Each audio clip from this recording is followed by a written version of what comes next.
Welcome everybody to Name Change. So this is how to lose your password 30 times in 30 minutes. And it's brought to you by our friends at Weave. And we've got a special guest here in Jose Palathon.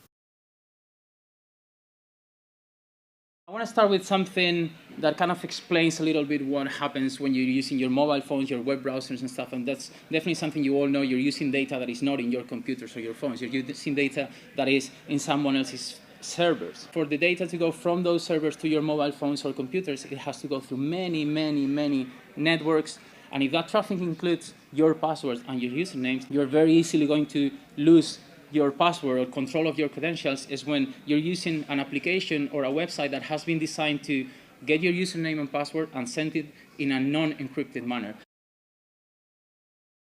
What happens when someone has to handle your credentials? You have to register for a email provider and they want your username and your password. They just store it in a database. The moment that someone has access to this data, that's your password.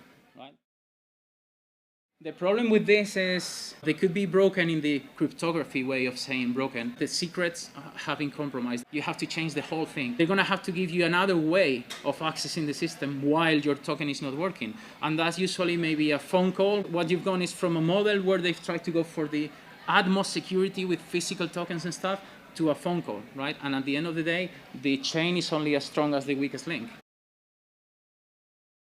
The day after the first iPhone that had the fingerprint reader came to the market, took someone's fingerprint, made a high-definition picture of the fingerprint, did a 3D print in a piece of latex, and did that. Biometrics is only as good as the sensors that you use and the devices that you use.